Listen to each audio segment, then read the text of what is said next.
कल हम लोग ने पढ़ा था रेस्पिरेटरी वॉल्यूम्स और पल्मोनरी कैपेसिटी, रेस्पिरेटरी वॉल्यूम्स और पल्मोनरी कैपेसिटी, ठीक है ना। उस पे कुछ क्वेश्चन करेंगे। Given below the 4 respiratory capacity and the respiratory volume, मतलब 4 कैपेसिटी और वॉल्यूम दिया हुआ है, बताना है कौन सा करेक्ट मैच पेयर है, कौन सा करेक्ट मैच पेयर है। देखो टाइडल वॉल्यूम 500 होता था, कोई डाउट नहीं है। वाइटल कैपेसिटी 4600 होती थी, गलत हो गया, ठीक है ना। एफआरसी यानी फंक्शनल रेजिडुअल कैपेसिटी 2300 ml सही है, और टोटल लंग कैपेसिटी 5800 ml थी, गलत हो गई। तो कौन सा सही हुआ? 1 and 3, 1 and 3 मतलब ऑप्शन ये सॉरी थर्ड ऑप्शन हो गया थर्ड, 1 and 3 इसमें दिया हुआ है, ऑप्शन हो गया थर्ड। और चलते हैं आगे। Complete the following sentence by selecting the correct option, मतलब बताना है कि कंप्लीट करके और सही ऑप्शन चुनना है यहां से। चलो पहले हम लोग कंप्लीट कर ले, कंप्लीट करना आता है ना। आईआरवी नहीं, आईसी बराबर आईआरवी प्लस टीवी, तो पहला तो टीवी होना चाहिए। अब यहाँ पे ये ऑप्शन कैंसिल हो गया, ये ऑप्शन कैंसिल हो गया, ये ऑप्शन सही है, ये भी ऑप्शन सही लग रहा है। अब आगे बढ़ते हैं, ठीक है, आगे बढ़ते हैं। TV plus IRV plus ERV, vital capacity. अब देखो वाइटल कैपेसिटी किसमें दिया हुआ है? थर्ड वाले में दिया है, फिर भी आगे भी चेक कर लेते हैं। एफआरसी बराबर ईआरवी प्लस आरवी, यानी कौन सा ऑप्शन? थर्ड। सही है गलत है? सही है ना। Consider the following statement with each और 2 ब्लैंक्स। कौन कह रहा है? इस स्टेटमेंट को कंसीडर करना है और जो ब्लैंक्स हैं उनको भर के सही उत्तर देना है। जरा ये वाला नहीं, ये तो अभी करा नहीं हमने, ये वाला इधर वॉल्यूम्स पे क्वेश्चन कर रहे हैं ना अपन। आईसी, आईसी इंक्लूड, आईसी में क्या क्या आएगा? आईसी में क्या क्या आ जाएगा? Tidal volume plus IRV, TV plus IRV, ठीक है, बिल्कुल सही है सर। वाइटल कैपेसिटी में याद करो, कल का फिगर याद दिलाऊं। ये था आईआरवी, ये था आईआरवी, ये था टीवी, याद है, ये था ईआरवी, ये था आरवी। अब आप बताओ वाइटल कैपेसिटी में ये 3 आते थे? आता था ना। देखो कहीं है IRV plus ERV plus TV, देख लो फिगर ही काम आ रहा है आपका। After forceful inspiration the amount of air that can be breathe out by maximum forceful expiration. कह रहा है गहरी सांस लेकर के, गहरी सांस छोड़िए, गहरी सांस खींचने के बाद गहरी सांस छोड़िए। याद करो क्या था ये? Vital capacity. हमने बोला था गहरी सांस खींच के गहरी सांस छोड़ो या गहरी सांस छोड़कर गहरी सांस खींचो, बात तो एक ही है। This is known as vital capacity. तो आंसर क्या? वाइटल कैपेसिटी तो ऐसे दे नहीं रहा, तो अभी अभी किया है question, IRV plus ERV plus plus TV. बोलो सही है? उन्होंने थोड़ा घुमा दिया, डायरेक्ट ना देके घुमा दिया है। मैच कराना है और सही ऑप्शन को चुनना है, मैच कराना है और सही option. TV plus ERV, TV plus ERV क्या होता है? बोलो। हाँ तो इसी का ही है, ये रहा आरवी प्लस ईआरवी, एफआरसी, ये रहा सर। टीवी नहीं, एक मिनट आगे भी है, रुक जाओ रुक जाओ रुक जाओ, आगे भी है, मैंने इधर ध्यान ही नहीं दिया, इधर भी प्लस लगा हुआ है। RV plus ERV plus TV plus IRV, TLC हो जाएगा sir, TLC total lung capacity, total lung capacity हो जाएगा। ERV plus RV, ERV plus RV FRC हो जाएगा। तो कौन सा ऑप्शन मैच हुआ? ए का पहला, ए का पहला, बी का दूसरा, बी का दूसरा, सी का तीसरा, सी का तीसरा, ऑप्शन थर्ड। बोलो क्लियर है? आगे बढ़ते हैं, कुछ और क्वेश्चन कराते हैं आपको। ये भी कुछ क्वेश्चंस हैं। Functional residual capacity can be represented as FRC, FRC बराबर क्या? FRC बराबर ERV plus RV, ERV plus RV, right, ERV plus RV। चलो ERV प्लस RV, कौन सा ऑप्शन? ये सेकंड। चलो next question, the maximum amount of air that our lungs can normally hold, मतलब हमारा लंग्स कितना नॉर्मली होल्ड कर सकता है मैक्सिमम एयर। तो बताओ क्या बोलेंगे? मैक्सिमम यानी सारे वॉल्यूम्स को जोड़ लो, बताओ सारे वॉल्यूम को जोड़ लो, तो TLC, टोटल लंग कैपेसिटी, इतना ही तो मैक्सिमम आप होल्ड कर सकते हो। IRV plus ERV plus TV, है ना, प्लस IR प्लस RV।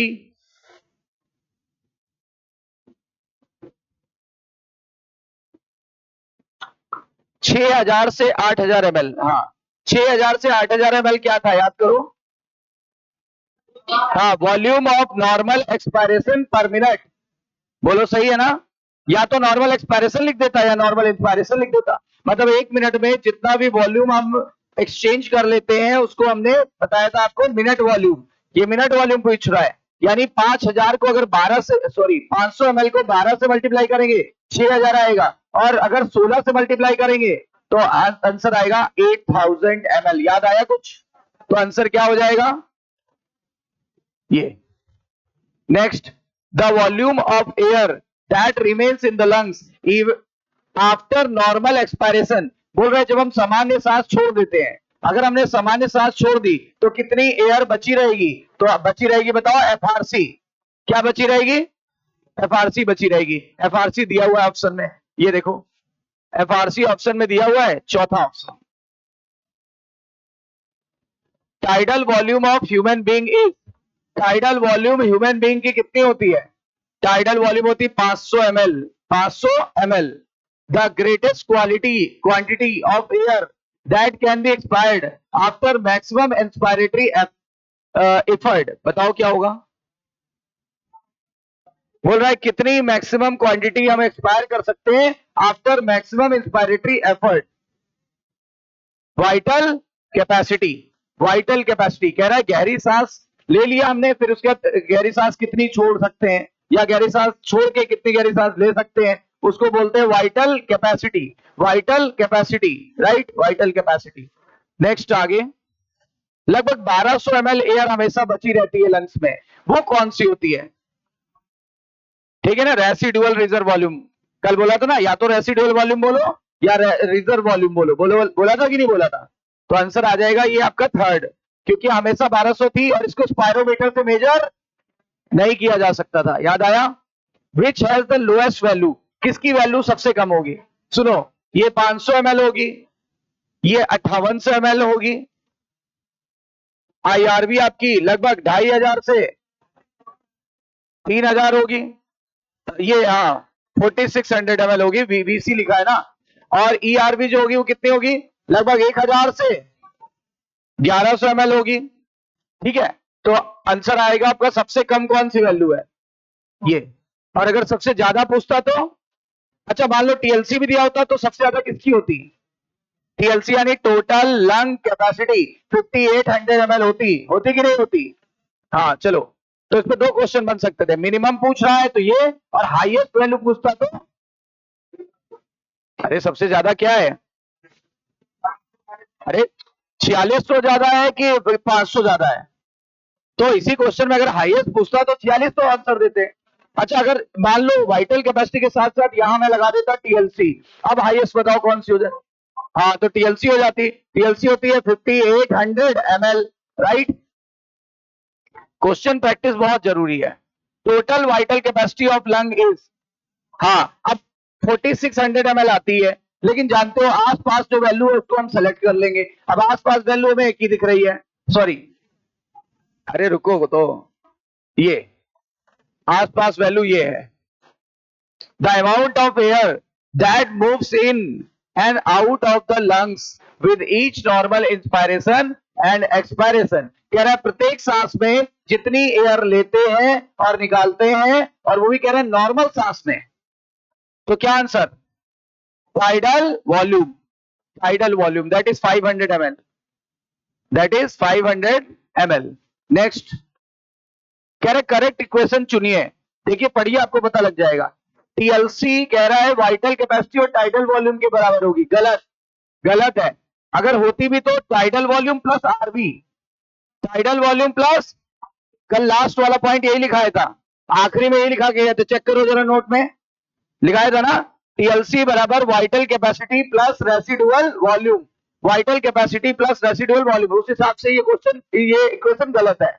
जरा नेक्स्ट देखो, टोटल कैपेसिटी ऑफ लंग बराबर वाइटल कैपेसिटी प्लस ये सही है। और भी चेक कर लो, वाइटल कैपेसिटी बराबर tidal volume plus complement air, गलत, ऐसा कुछ हमने नहीं पढ़ा था। अच्छा फिर टोटल कैपेसिटी बराबर tidal volume plus complement plus supplement air, ऐसा कुछ नहीं है, छोड़ो।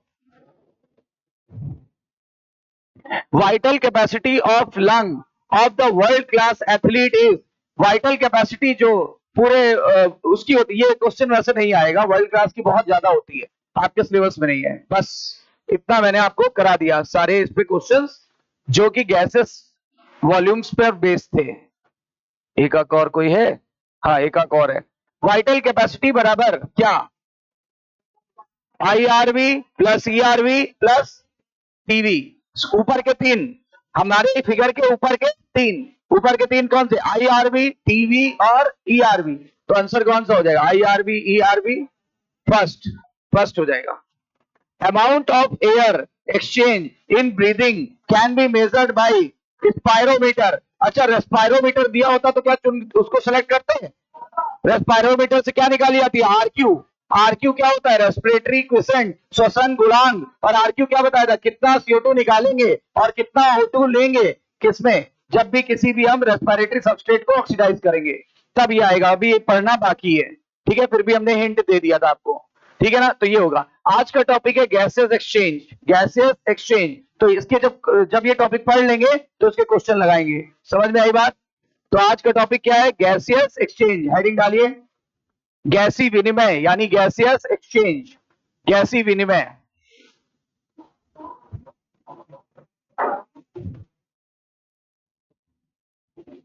कल के क्वेश्चन हो गए ना? क्वेश्चन डेली हम लोग प्रैक्टिस करेंगे, और अभी मैं डीपीपी दूंगा आपको क्वेश्चन लगाने के लिए।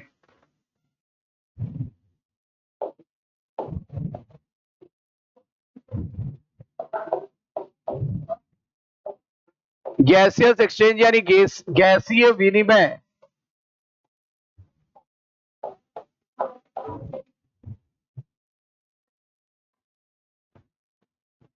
गैसेस कौन सी गैसेस? दो गैसेस, O2 एंड CO2, हमारी श्वसन की गैसेस हैं दो, O2 एंड CO2। और एक्सचेंज का मतलब होता है लेन देन, एक्सचेंज का मतलब होता है लेन देन। एक्सचेंज का मतलब क्या होता है? केवल ले लेना, केवल दे देना, या लेना और देना दोनों, है ना। अगर ये मैं स्टेंसिल आपको दूंगा तो बदले में कुछ आपसे लूंगा, है ना। ये स्टेंसिल मैं आपको दूंगा तो बदले में कुछ लूंगा, बस इसी लेन देन को बोलते हैं एक्सचेंज, है ना, एक्सचेंज। पूरी दुनिया एक्सचेंज पे ही तो चल रही है, सही है। O2 एंड CO2 यानी O2 और CO2 का लेन देन। अब सवाल ये उठता है किसके किसके बीच होगा? ये किस विधि से होगा? पहला सवाल, अरे सुनो, पहला सवाल सुनते जाओ पहले। पहला, गैसेस एक्सचेंज किस विधि से होगा? दूसरा सवाल है किस जगह पे होगा? तीसरा सवाल है वो कि कौन कौन से फैक्टर हैं जो उसे अफेक्ट करेंगे। तो पहला सवाल हम अपने दिमाग में बनाते हैं कि ये गैसेस एक्सचेंज कहां पे हो रहा है, ठीक है ना। तो मैं पहले जगह बताता हूं आपको कि गैसेस एक्सचेंज कहां हो रहा है। देखो गैसेस एक्सचेंज यहां पे हो रहा है, जहां पे मैं पहले एक फिगर ड्रॉ करूंगा एनसीईआरटी का। एनसीईआरटी का एक फिगर है, उसको ड्रॉ कर लेने दो पहले। ये रहा हमारा एल्विलाई, और याद करो, और ये रहा हमारा टिश्यू।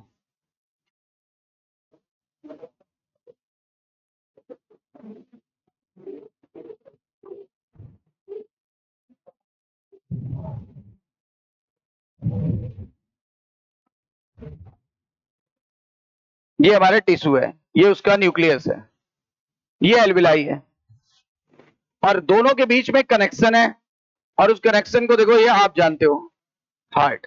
हार्ट एक ऑर्गन से ब्लड लेगा, दूसरे ऑर्गन को ब्लड देगा, ठीक है। एक ऑर्गन से ब्लड ले लेगा, ठीक है, डीऑक्सीनेटेड ब्लड ले ही लेगा, और ऑक्सीजनेटेड ब्लड उसको सप्लाई कर देगा। किसी भी ऑर्गन से ब्लड क्या होता है, लेना और देना किसकी जिम्मेदारी है? हार्ट की। कंफर्म है ना? ब्लड लेगा भी देगा भी, लेगा और देगा। ध्यान देना मैं जो बातें बोल रहा हूं, इसको भी ब्लड लेगा भी देगा भी।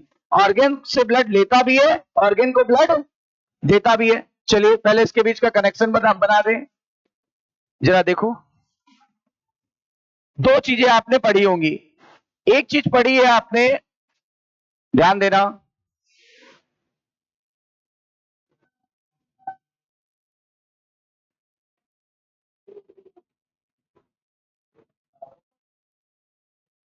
एक आपने पढ़ा आर्टरी। तो ये आर्टरी है। आर्टरी किस कलर की होती है? रेड।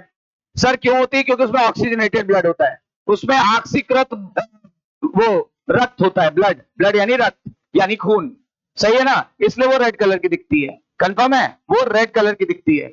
एक बार और क्लियर बना लो। चलो इसको ऐसे ना बनाते हैं, ऐसे बनाते हैं ताकि और इजी हो जाए आप लोगों को भी बनाना। रुक जाना,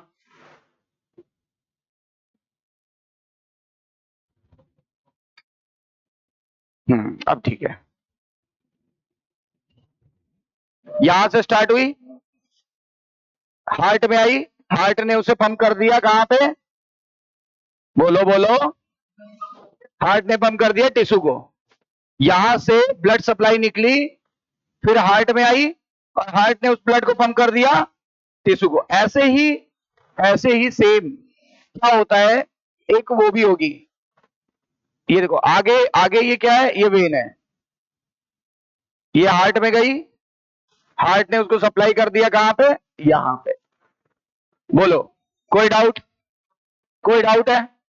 बिल्कुल क्लियर है यहां तक? तो ये यहां तक क्लियर हो गया, ठीक। आपको इतना पता होगा कि जो ये वाला ब्लड होता है,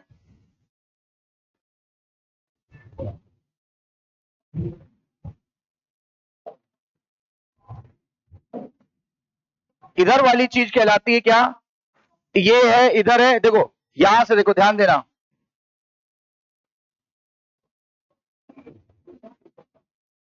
इस तरफ कैसा ब्लड है?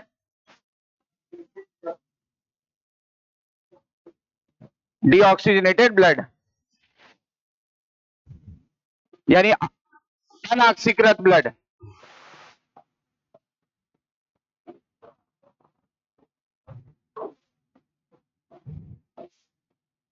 सही है।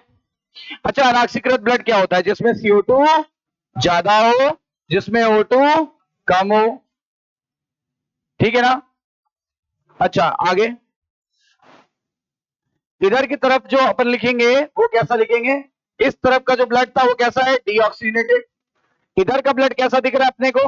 अपने को दिख रहा है ऑक्सीजनेटेड ब्लड, ऑक्सीजनेटेड ब्लड। और अनाक्सीकृत का उल्टा ऑक्सीकृत। ऑक्सीकृत ब्लड ये होता है जिसमें ऑक्सीजन की मात्रा ज्यादा हो और CO2 की मात्रा कम हो। जिसमें CO2 कम, पहले O2 लिखो, क्योंकि ऑक्सीकृत में पहले O2 को तवज्जो देते हैं, है ना? O2 ज्यादा, CO2 कम, ठीक है, क्लियर है। और एक बात यहां पे की बता देते हैं, हर चीज हमारी गैसेस को पार्शियल प्रेशर में मेजर किया जाता है। किसमें? Partial pressure. आपने डाल्टन का पार्शियल प्रेशर का नियम सुना होगा। पार्शियल प्रेशर निकालने के लिए आपको क्या करना होता है? मान लो PO2 निकालना है या PCO2 निकालना है, तो इसके लिए आपको उस गैस का पार्शियल प्रेशर चाहिए, मान लो O2 का, सॉरी, उस गैस का प्रेशर चाहिए अकेला PO2 upon mixture of gas का प्रेशर चाहिए, मिक्सचर ऑफ गैस का प्रेशर चाहिए, मिक्सचर ऑफ गैस का प्रेशर। समझ रहे हो? आपको क्या क्या चाहिए पार्शियल प्रेशर निकालने के लिए? आपको क्या चाहिए होता है? एक गैस का प्रेशर अपॉन, मान लो 36 गैस है, मान लो 36 गैस है तो 36 गैस का प्रेशर, मान लो 10 गैस है तो 10 गैस का प्रेशर, मान लो एक गैस है ऑक्सीजन और यहाँ पे 15 गैसेस हैं, तो एक पार्शियल प्रेशर ऑफ ऑक्सीजन निकालने के लिए पहले आप प्रेशर ऑफ ऑक्सीजन लिखोगे अपॉन जो 15 गैसेस हैं उनका टोटल प्रेशर लिखोगे, उसको आप 760 mmHg से मल्टीप्लाई कर दोगे, आपका आ जाएगा partial pressure of particular gas. मैं फिर से क्लियर करना चाहूंगा, पार्शियल प्रेशर क्या होता है? पार्शियल प्रेशर होता है प्रेशर ऑफ वो उस चीज का जिसका आप निकालना चाहते हो। बताओ पार्शियल प्रेशर क्या होता है? पार्शियल प्रेशर निकालने के लिए आपको चाहिए प्रेशर ऑफ पर्टिकुलर गैस, जो भी आप कोई भी गैस ले रहे हो, particular gas upon pressure of total gas. सही है, टोटल गैस। और अगर एटीएम में निकालना चाहते हो तो कुछ मत करो, और अगर एमएमएचजी में निकालना चाहते हो तो आप क्या कर दो, 760 से मल्टीप्लाई कर दो। ठीक है ना। एटीएम में निकालना चाहते हो तो कुछ मत करो, और अगर किसमें निकालना चाहते हैं, हाँ अगर निकालना चाहते हैं एमएमएचजी में तो 760 से मल्टीप्लाई कर देना। कोई डाउट? चलो, तो इस तरह से पार्शियल प्रेशर आ जाएगा। कितने पार्शियल प्रेशर अपने पास आ जाएंगे, PO2 का और PCO2 का। तो दो पार्शियल प्रेशर हम लोग निकाल लेंगे। इतनी बात समझ में आई? बात क्लियर है? इतनी बात क्लियर है? इसको मैं कोने में कर देता हूं यहां पे। ये हमारी की थी, इसका उपयोग फिलहाल हमें नहीं करना, हमने केवल समझाने के लिए बताया है। हमने ये बताया है हर चीज हम निकालेंगे पार्शियल प्रेशर में। हम यहाँ PO2 लिखेंगे, PCO2 लिखेंगे। P का मतलब partial pressure of O2 and partial pressure of CO2। अच्छा, पार्शियल प्रेशर निकालने के लिए अगर हमें O2 का पार्शियल प्रेशर निकालना है तो पहले pressure of O2 upon pressure of total gases. अगर हमें एटीएम में निकालना है तो हम कुछ नहीं करेंगे, और अगर हमें एमएमएचजी में निकालना है 760 से गुणा कर देंगे, मल्टीप्लाई कर देंगे। कोई डाउट है? चलो, इतनी बात समझ में आ गई है। अब सर इन पाइपलाइंस का नाम बता दीजिए। सुनो, पहले जगह का नाम बता दें। इस जगह का क्या नाम है? एल्विलाई। एल्विलाई के बाहर क्या है भाई साहब? एटमॉस्फेयर। कोई डाउट है? एटमॉस्फेयर बाहर बिल्कुल। उसके बाद एल्विलाई है। उसके बाद पता है इसका क्या नाम है? इसका नाम है पल्मोनरी आर्टरी। पता है, यही एकमात्र आर्टरी है जो कैसा ब्लड ले जा रही है? Deoxygenated blood. पूरी बॉडी में यही एकमात्र आर्टरी है जो कैसा ब्लड ले जा रही है? डीऑक्सीनेटेड, जिसमें CO2 ज्यादा है, O2 कम। कोई डाउट है? आओ इधर देखो, इसका उल्टा, आर्टरी का उल्टा, पल्मोनरी आर्टरी का उल्टा पल्मोनरी वेन। पल्मोनरी आर्टरी का उल्टा पल्मोनरी वेन। इधर आओ, इसका नाम क्या सर? इसका नाम है सिस्टेमिक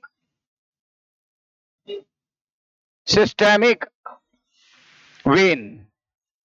सिस्टेमिक वेन, क्योंकि वेन में डीऑक्सीनेटेड ब्लड होना चाहिए। ये अपवाद है, इसलिए स्टार बनाया है, बाकी पे स्टार नहीं बनाना है, क्योंकि ये कोई अपवाद नहीं है। वेन में डीऑक्सीनेटेड ब्लड होना चाहिए, जो कि दिख रहा है। दिख रहा है नहीं दिख रहा है? अच्छा, इसका नाम ये था पल्मोनरी वेन, ये भी अपवाद है, इसलिए मैं इस पे भी स्टार बना दे रहा हूं। बताओ आर्टरी और वेन का अपवाद क्या है? Pulmonary artery and pulmonary vein. इसमें उल्टा पुल्टा है। इसमें होना चाहिए था ऐसा ब्लड, लेकिन है कैसा? ऑक्सीजनेटेड। इसमें होना चाहिए था ऐसा ब्लड, लेकिन है कैसा? डीऑक्सीनेटेड। तो दोनों पे स्टार बना दिया है। अच्छा, इसका नाम क्या है? इसका नाम आप बता सकते हो। अगर ये सिस्टेमिक वेन है तो वो सिस्टेमिक आर्टरी।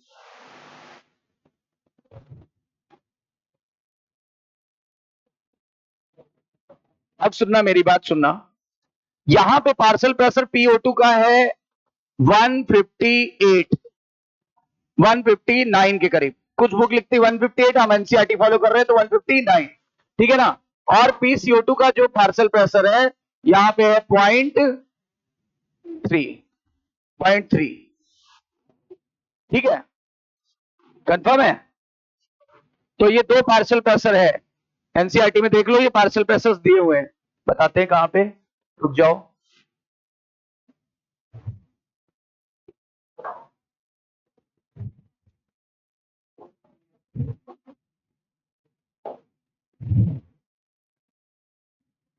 ये एनसीईआरटी में ये कुछ पार्शियल प्रेशर दिया है। ये देखो, एटमॉस्फेयर का कितना है? PO2 कितना बताया?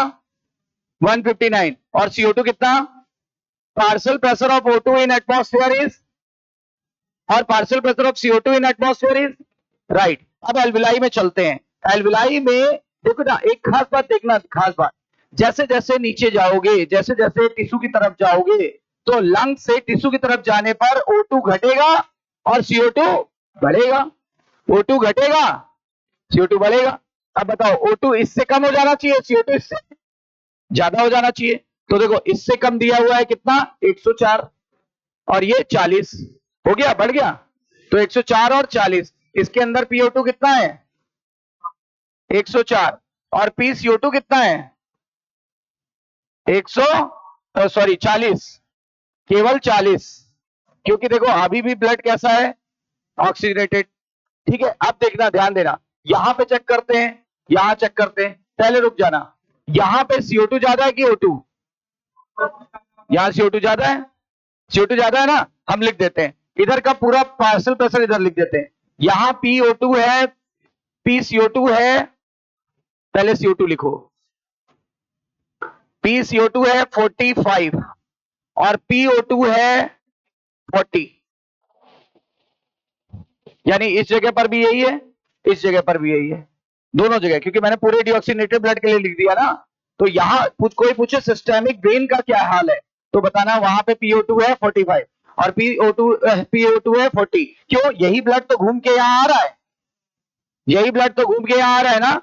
तो बताओ, पल्मोनरी आर्टरी में भी PCO2 45 और सिस्टेमिक वेन में भी, पल्मोनरी आर्टरी में भी PO2 40 और सिस्टेमिक वेन में भी PO2 40। तो हमने कॉमन लिख दिया, एनसीईआरटी ने इसका इधर लिखा है, इसका इधर लिखा है, हम उधर भी लिख सकते हैं, लेकिन जब हमको पता है कि एक ही ब्लड जा रहा है तो हम एक बार लिख लें, बार बार लिख के कंफ्यूज क्यों हो? ठीक है ना, इतनी बात क्लियर हो गई। यहां आइए, अब इधर इधर देखिए, देखिए ध्यान दीजिएगा, यहां PO2 कितना है? 104। यहां PO2 कितना है सर? 40। किधर ज्यादा है? अल्विलाई में। किधर कम है? ब्लड में। तो बताओ, O2 इधर से इधर डिफ्यूज होके नहीं आ जाएगा? O2 इधर से इधर डिफ्यूज होके नहीं आ जाएगा? एरो बदल देते हैं, O2 इधर से इधर डिफ्यूज होके आ गया, आया? बोलो, O2 इधर से इधर डिफ्यूज होके आ जाएगा कि नहीं आ जाएगा? आ जाएगा। चलो अरे आएगा तभी तो ये ब्लड रेड होगा, आने तो दो, एरो पे ना, कॉन्सेप्ट पे ध्यान दो आप, है ना। फिर आगे देखो, अब जरा CO2 को देखो, CO2 कितना था? 45 और इधर कितना है? 40। किधर किधर ज्यादा है? अरे किधर ज्यादा है?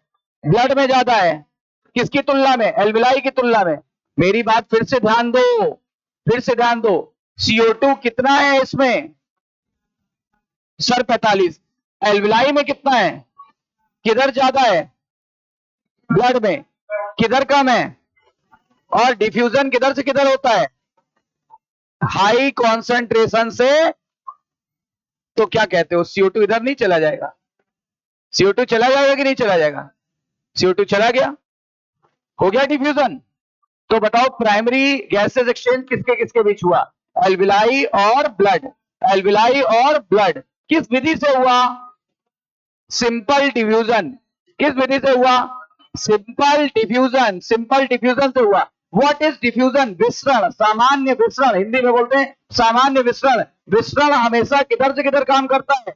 अधिक सांद्रता से, अधिक सांद्रता से कम सांद्रता की तरफ। बताओ, CO2 की सांद्रता इधर कितनी है? 104 और इधर कितनी है? 40। तो 104 से 40 की तरफ आएगा ना, तो देखो आ गया, कोई डाउट? अब जरा CO2 को कंपेयर करो, यहां और ब्लड का CO2 कंपेयर करो। वहां का CO2 है सर 40 और यहां का CO2 45। तो 40 ज्यादा होता है कि 45? तो 45 से किधर जाएगा? यानी 45 से 40 की तरफ चला गया, हो गया डिफ्यूजन। और इस प्रकार हमारा डीऑक्सीजनेटेड ब्लड क्या हो गया? हाँ, उसमें धीरे धीरे CO2 घटने लगा और O2 की मात्रा बढ़ने लगी। CO2 घटने लगा, O2 की मात्रा बढ़ने लगी। बोलो, क्लियर है? क्लियर है? जब ऐसा हो जाएगा, जब ऐसा हो जाएगा, ठीक है, देखो आप लोग कंफ्यूज ना हो जाओ, इसलिए ये बात हम दोनों जगह लिख देते हैं, ठीक है, कंफ्यूजन ना हो इसलिए दोनों जगह लिख देते हैं। यहां पे भी वही है, यहां पे भी वही है। यहां का PO2 बोलो, PCO2 पहले बोलो, अभी बताया था 45। PO2 बोलिए 40। चलो यहां का तो लफड़ा क्लियर है। यहां का बताइए PO2, PCO2। पहले CO2 लिखते हैं ना, डीऑक्सीनेटेड में पहले CO2 और ऑक्सीनेटेड में पहले O2।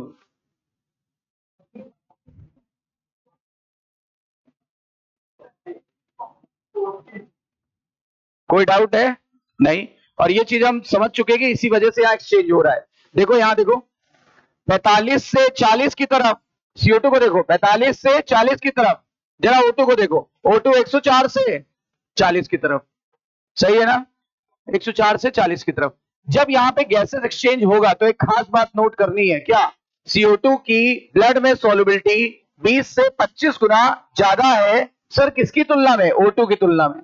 बताओ CO2 की घुलनशीलता या उसकी सॉल्युबिलिटी ब्लड में ज्यादा है, क्योंकि ब्लड में पानी है, पानी में CO2 ज्यादा घुलनशील है O2 की तुलना में। सर कितना ज्यादा घुलनशील है? 1 गुना, 2 गुना, 3 गुना, 4 गुना, 10 गुना, 20 गुना?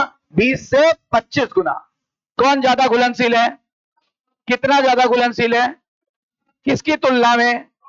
O2 की तुलना में। सर तो आप बताओ, CO2 तो पूरा पूरा डिफ्यूज हो जाएगा, पर O2 पूरा पूरा डिफ्यूज नहीं हो पाता, थोड़ा कम रह जाता है। इसी वजह से यहां आपके एनसीईआरटी ने लिखा है PO2 95 और PCO2 40। बोलो क्लियर? ठीक है, समझ में आई बात? अच्छा अब देखो, ये ऑक्सीजनेटेड हो गया कि डीऑक्सीजनेटेड? ऑक्सीजनेटेड हो गया, ऑक्सीजनेटेड हो गया, क्योंकि देखो O2 ज्यादा है CO2 की तुलना में। अच्छा अब ये ब्लड यहाँ गया, हार्ट ने इसको पंप कर दिया, हार्ट ने पंप करके इस आर्टरी में भेज दिया, इस आर्टरी में भी यही ब्लड आ रहा है कि कोई कहीं और का ब्लड आ रहा है? यही ब्लड आ रहा है ना, तो कंपोजिशन सेम रहेगा कि अलग? बताओ बताओ, बोलो बोलो। अरे सेम मतलब कितना? PO2 95, PCO2 40। कोई डाउट? ठीक है, अब जरा सुनना, यहां का हाल देखो, यहां पे क्या हो रहा है। हाँ, यहां क्या हो रहा है, इधर और इधर की बात देखना। देखो ये जो कॉन्सेंट्रेशन है ना, टिश्यू का भी वही है, ये जो है टिश्यू का भी वही है, टिश्यू में भी यही हाल है। मैं टिश्यू का लिख देता हूं, ये टिश्यू है, टिश्यू का भी मैं लिख देता हूं। टिश्यू क्या प्रोड्यूस करता है, CO2 या O2? टिश्यू कौन सी गैस निकालता है? CO2। टिश्यू का काम है O2 को यूज कर लेना और बदले में CO2 गैस निकाल देना। तो बताओ यहाँ क्या ज्यादा होगी? हाँ, तो जो ये कंपोजिशन यहाँ का है ना, वही कंपोजिशन यहाँ का होता है। PO2 बोलो, पहले PCO2 बोलो। PCO2 कितनी है? 45। PO2 बोलो। कोई डाउट? अब जरा इसके और इसके बीच तुलना करो, इसके बीच में भी यहाँ पे भी एक गैसेस एक्सचेंज होने वाला है। जरा ध्यान दो, यहाँ O2 कितना है? 95 और यहाँ O2 कितना है? 40। तो किधर ज्यादा है? ब्लड में। किधर कम है? टिश्यू में। तो बताओ यहां से यहाँ क्या चला जाएगा? O2 चला जाएगा, O2 गया, ये लिख दिया O2, O2 चला गया यहां से यहाँ। ठीक है ना? जरा यहाँ पे और यहाँ पे देखो जरा, CO2 है यहाँ पर कितनी? 40 और यहाँ CO2 है 45। तो CO2 निकल के कहां चला जाएगा? यहाँ पे। CO2 यहां से यहाँ निकल के चला जाएगा, ये मैं लिख देता हूँ CO2। देखो यानी गैसेस एक्सचेंज सर दो जगह हमको देखने को मिला। पहला मिला एल्विलाई और ब्लड के बीच, बोलो मिला कि नहीं मिला? अच्छा दूसरा मिला ब्लड और टिश्यू के बीच, इसको बोलते हैं प्राइमरी गैसेस एक्सचेंज और इसको बोलते हैं सेकेंडरी गैसेस एक्सचेंज। इस जगह पे जो विधि काम कर रही है वही विधि यहाँ पे काम कर रही है। कौन सी विधि काम कर रही है? Simple diffusion. Simple diffusion, primary gases exchange, secondary gases exchange. Primary gases exchange alveoli और ब्लड के बीच होता है, सेकेंडरी गैसेस एक्सचेंज ब्लड और टिश्यू के बीच होता है। अच्छा प्राइमरी गैस एक्सचेंज की विधि का नाम है सिंपल डिफ्यूजन, सामान्य विसरण। यहां पर भी जो विधि है सेम है, इसका भी नाम है सिंपल डिफ्यूजन यानी सामान्य विसरण। कोई डाउट? कंफर्म है? बिल्कुल क्लियर? ठीक है ना? तो बताओ एक बार जल्दी जल्दी बता दो, फिर आगे बढ़ते हैं। गैसेस एक्सचेंज की विधि का क्या नाम है? सिंपल डिफ्यूजन यानी सामान्य विसरण। अच्छा विसरण किधर काम करता है? कम सांद्रता से अधिक सांद्रता की तरफ या अधिक सांद्रता से कम सांद्रता की तरफ? अधिक सांद्रता से, मतलब फ्रॉम हाई कॉन्सेंट्रेशन टू, बिल्कुल क्लियर है? ठीक है, देखो यहां किसकी कौन सी गैस ज्यादा है? O2। यहां पे जरा देखो O2 क्या है, तो किधर आएगी? पक्की बात है किधर आएगी? सर एल्विलाई से ब्लड में आएगी, बिल्कुल सही बात है। अच्छा यहां देखो CO2 कितना है? 45। यहां कितना है? 40। तो इधर से इधर भागेगा, इधर से इधर भागेगा, तो फिर देखो CO2 निकल जाएगा। CO2 कम होता जा रहा है, O2 बढ़ता जा रहा है, अपना ब्लड कैसा हो गया? ऑक्सीजनेटेड हो गया सर, इसीलिए लाल कलर का दिखा दिया। अच्छा फिर यहां पर याद रखो, जब ब्लड यहां आ गया तो इस वेन में आया, इस वेन का नाम पल्मोनरी वेन। बताओ अपवाद, बताओ आर्टरी और वेन के। पल्मोनरी आर्टरी और पल्मोनरी वेन, इसमें होना चाहिए था कैसा? ऑक्सीजनेटेड ब्लड, ऑक्सीकृत ब्लड, पर है कैसा? डीऑक्सीजनेटेड यानी अनऑक्सीकृत ब्लड। इसमें होना चाहिए था ऐसा ब्लड, डीऑक्सीजनेटेड, है कैसा? इसीलिए तो स्टार लगाया है, जहां नियम और शर्तें लागू होती है वहीं स्टार लगाया जाता है। सही है कि नहीं? By one get one free, बगल में लगा होगा छोटा सा स्टार, नियम और शर्तें लागू, कंडीशन अप्लाइड। सही है कि नहीं है? चलो आगे देखो, इनमें कोई शर्त नहीं है, इनमें बिल्कुल सही है। आर्टरी में ऑक्सीनेटेड ब्लड होना चाहिए तो है, इसमें देख लो कोई शर्त नहीं है, क्योंकि वेन में डीऑक्सीनेटेड ब्लड होना चाहिए, है। अच्छा देखो, हार्ट से जो टिश्यू को ले जाती है उसको सिस्टेमिक आर्टरी, जो वापस लाती है हार्ट तक उसको बोलते हैं क्या? Systemic when. अच्छा फ्लो भी जरा बता दें, फ्लो भी बता दें। देखो इधर से ब्लड इधर आया, फिर इधर का ब्लड इधर चला गया, है ना? इसका देखो, इसका ब्लड देखो, इसका ब्लड इधर से इधर आया और फिर इधर से इधर चला गया। कोई डाउट? कोई डाउट? ठीक है ना? पहले बनाइए, फिर हम इसके बारे में आगे और बताते हैं आपको जल्दी से।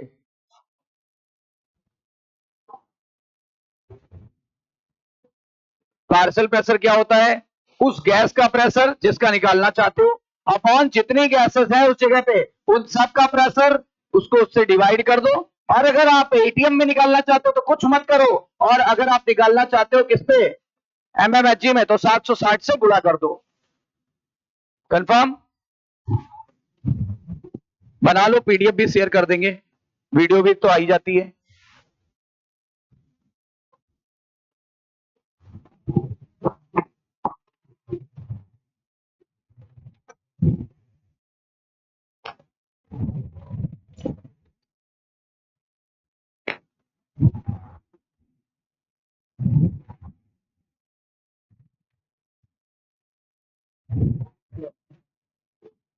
हम्म, एरोटा, आर्टरी जब बहुत मोटी हो जाती है तो उसे एरोटा कहते हैं। आर्टरी जब बहुत मोटी हो जाए तो उसे एरोटा कहते हैं। समझ गए? आर्टरी जब बहुत मोटी हो जाए तो उसी को एरोटा कहते हैं। और वेन जब बहुत मोटी हो जाए, अगले चैप्टर में पढ़ेंगे, वेना कावा बोलेंगे, वेना कावा। राइट? अगला चैप्टर आने वाला है, इसके बाद अगला चैप्टर आएगा, उसमें पढ़ेंगे अपन।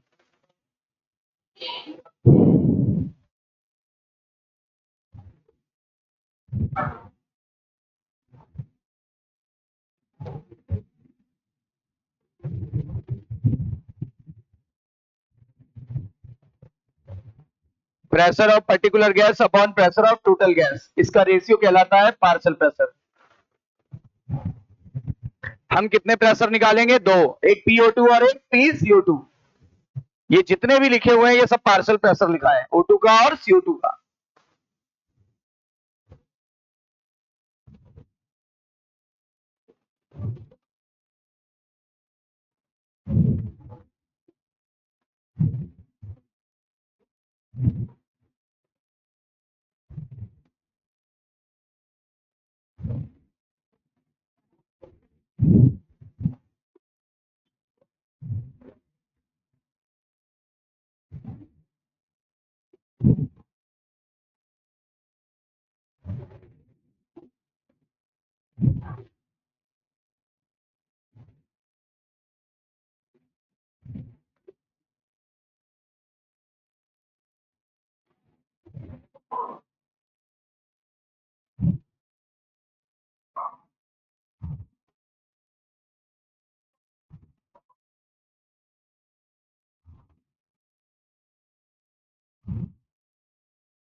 अच्छा देखो, डीऑक्सीजनेटेड ब्लड को ऑक्सीजनेट कौन कर रहा है? एल्विलाई या लंग्स। देख लो देख लो, डी ब्लू से रेड कौन कर रहा है?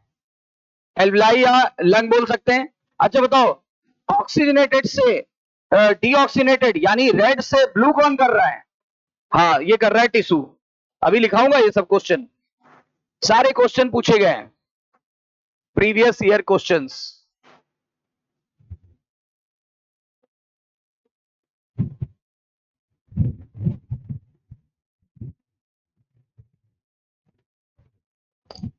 ये दोस्ती अच्छी है, ये दोस्ती अच्छी है ना?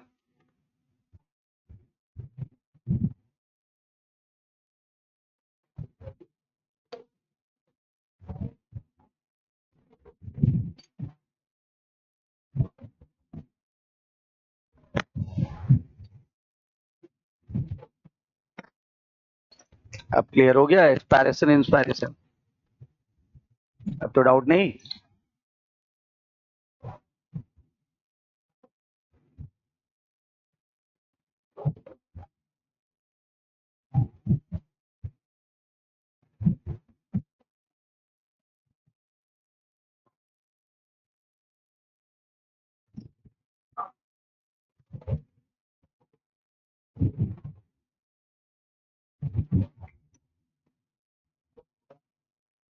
डीऑक्सीजनेटेड ब्लड क्या होता है? जिसमें CO2 ज्यादा हो, O2 कम।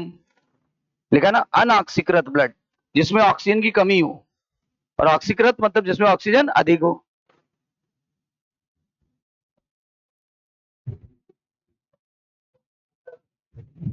हम्म।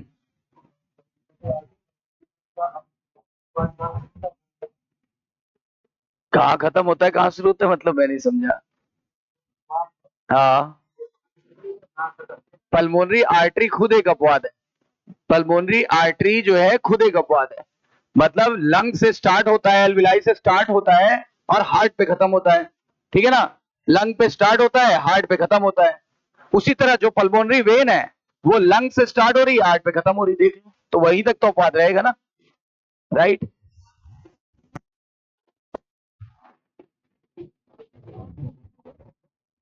अगर आपका कंफ्यूजन ये है पल्मोनरी आर्टरी कहां से कहां तक है, तो लंग से या एल्विलाई से लेकर के हार्ट तक। इसी तरह पल्मोनरी वेन कहां से कहां तक है? From alveoli to heart, that's all, that's all, यहीं तक है बस। और ये अगले चैप्टर में बहुत क्लियर होगा। अगला चैप्टर ही है सर्कुलेशन। ठीक है ना? Body fluid and circulation.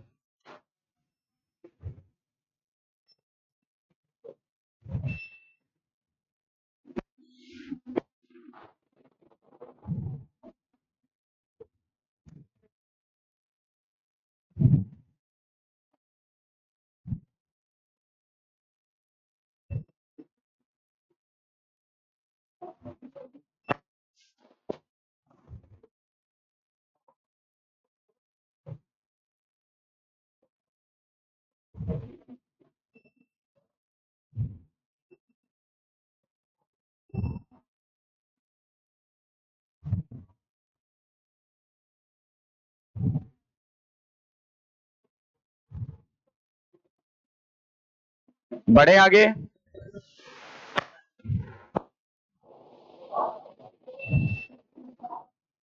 सबका हो गया? हाँ।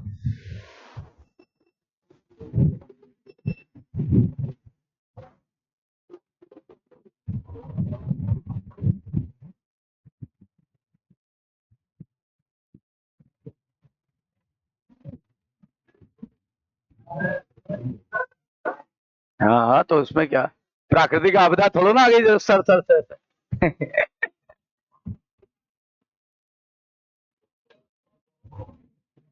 टाइमर लगाए कि आप लोग लेट करो गायब हो जाएगा। बहुत टाइम लगाते हो गया? बाकी PDF पहुंच जाएगा जिसका थोड़ा बहुत 19-20 रहेगा।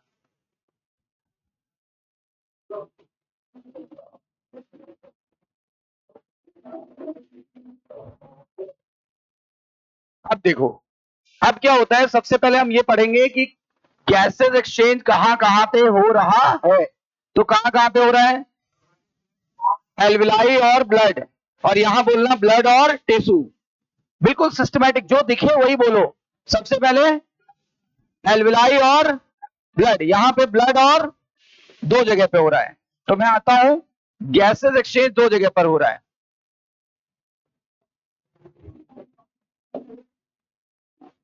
गैसियस एक्सचेंज दो जगह पर होता है, गैसेस एक्सचेंज दो जगह पर होता है। बताइए पहली जगह का नाम क्या है? पहली जगह का नाम था एल्विलाई, और एल्विलाई व ब्लड के बीच।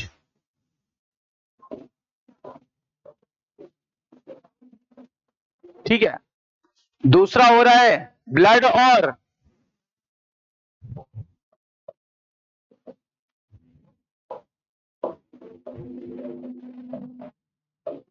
टिश्यू के बीच।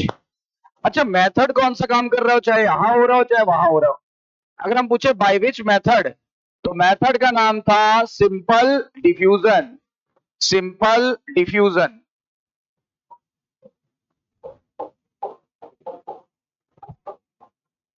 जिसका हिंदी मतलब निकलता है सामान्य विसरण। और विसरण हमेशा काम करता है फ्रॉम हाई कॉन्सेंट्रेशन टू, हाँ, from high concentration to low concentration, अधिक सांद्रता से कम सांद्रता की तरफ। अच्छा, और ये डिपेंड करता है, पता है, सिंपल डिवीजन डिपेंड करता है इन फैक्टर्स पर। डिपेंड्स अपॉन एक फैक्टर, दो फैक्टर, तीन फैक्टर। पहला पहला डिपेंड करता है प्रेशर या कॉन्सेंट्रेशन ग्रेडियंट पर। प्रेशर या कॉन्सेंट्रेशन ग्रेडियंट पर डिपेंड करता है। ध्यान देना, सब एनसीईआरटी की लाइन है, लेकिन हम आपको फोकस करके पढ़ा रहे हैं ताकि चीजें क्लियर होती जाए।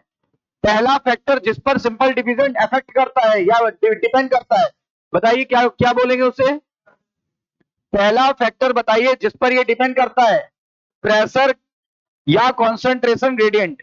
कलर चेंज कर देते हैं तो ज्यादा सही दिखेगा। पहला है प्रेशर ऑब्लिक कॉन्सेंट्रेशन ग्रेडियंट। अच्छा, ग्रेडियंट का मतलब जब भी आए समझ जाना अंतर। ग्रेडियंट मतलब अंतर, अंतर। ठीक है। नंबर टू डिपेंड करता है सॉल्युबिलिटी ऑफ गैस पर। याद करो किसकी सॉल्युबिलिटी ज्यादा थी? CO2 की सर। सॉल्युबिलिटी ऑफ गैसेस पर भी डिपेंड करता है। और मैं यहां लिख दूं CO2 is 20 to 25 times more soluble, more soluble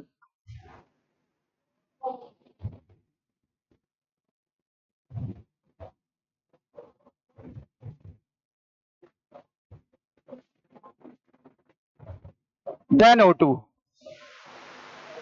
अब तीसरा फैक्टर क्या है जिस पर ये डिपेंड करेगा? तीसरा फैक्टर है थिकनेस ऑफ मेम्ब्रेन। भाई मेम्ब्रेन मोटी है कि पतली, इस पर नहीं डिपेंड करेगा। थिकनेस ऑफ मेम्ब्रेन, ये कौन सी मेम्ब्रेन अभी दिखाऊंगा सब। तो तीन फैक्टर पर डिपेंड करता है। अब यहां से क्वेश्चन कैसे बनेगा? यहां से क्वेश्चन बनेगा निम्नलिखित में से किस पर डिपेंड नहीं करेगा। क्वेश्चन सुन लो, प्रेशर ग्रेडियंट पर डिपेंड। अच्छा, दूसरा ऑप्शन सुनो, B option, solubility of gases पर डिपेंड करेगा। सर थिकनेस ऑफ मेम्ब्रेन पे करेगा। रिएक्टिविटी ऑफ गैस पर घंटा नहीं करेगा। रिएक्टिविटी ऑफ गैस पर घंटा नहीं करेगा, है ना? मतलब निम्नलिखित में से किस फैक्टर पर डिपेंड नहीं करेगा। तो चौथा है रिएक्टिविटी ऑफ, या जो भी ऑप्शन दिया हो, इन तीन के अलावा कोई नहीं, इन तीन के अलावा कोई नहीं। कॉन्सेप्ट बिल्कुल क्रिस्टल क्लियर होना चाहिए।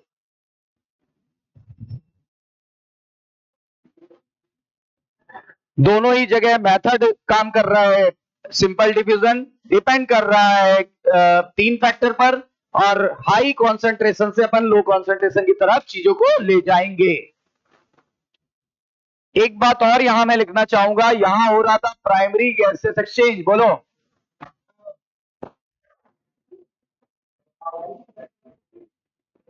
कम शब्दों में ज्यादा से ज्यादा चीजें आपको डिलीवर करनी है। यहां पे होता है सेकेंडरी गैसियस एक्सचेंज।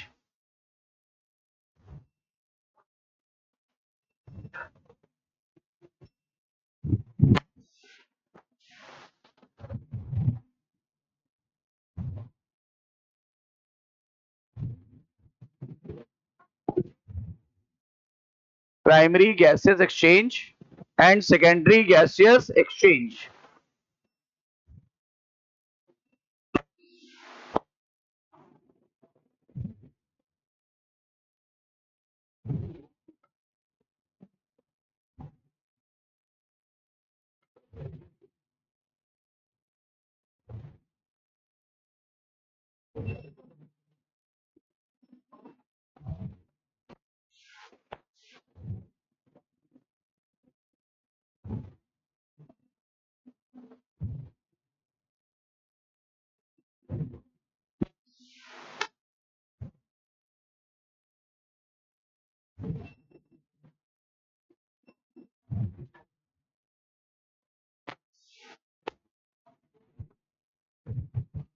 सामान्य विसरण कितने फैक्टर्स पर डिपेंड किया? 3। पहला फैक्टर था प्रेशर या कॉन्सेंट्रेशन का अंतर। अंतर, एक तरफ की सांद्रता ज्यादा थी, दूसरी तरफ की कम, या एक तरफ का पार्शियल प्रेशर ज्यादा था, दूसरी तरफ का कम, तभी तो जा रहा था। नंबर टू था सॉल्युबिलिटी ऑफ गैस। जिसकी सॉल्युबिलिटी ज्यादा वो ज्यादा मात्रा में जाएगा, जिसकी सॉल्युबिलिटी कम वो कम मात्रा में जाएगा। किसकी सॉल्युबिलिटी ज्यादा है? किसकी तुलना में? O2 की तुलना में, है ना? क्लियर? 20 से 25 गुना ज्यादा सॉल्युबल है as compare to O2। And finally मैंने आपको बताया थर्ड फैक्टर होता है क्या?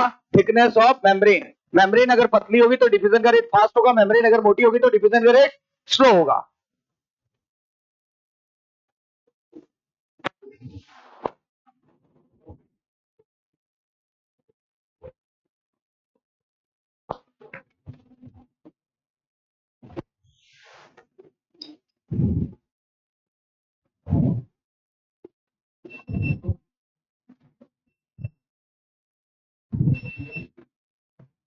अब आगे बढ़े।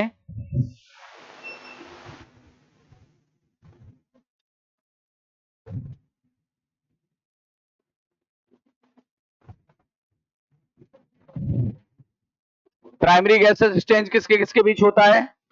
सेकेंडरी गैसेस एक्सचेंज किसके किसके बीच होता है? निम्नलिखित में से कौन सा फैक्टर है जो सिंपल डिवीजन का इफेक्ट नहीं करता? क्वेश्चन हो जाएगा, बताओ। और सिंपल डिवीजन किधर से किधर काम करता है? High concentration to low concentration.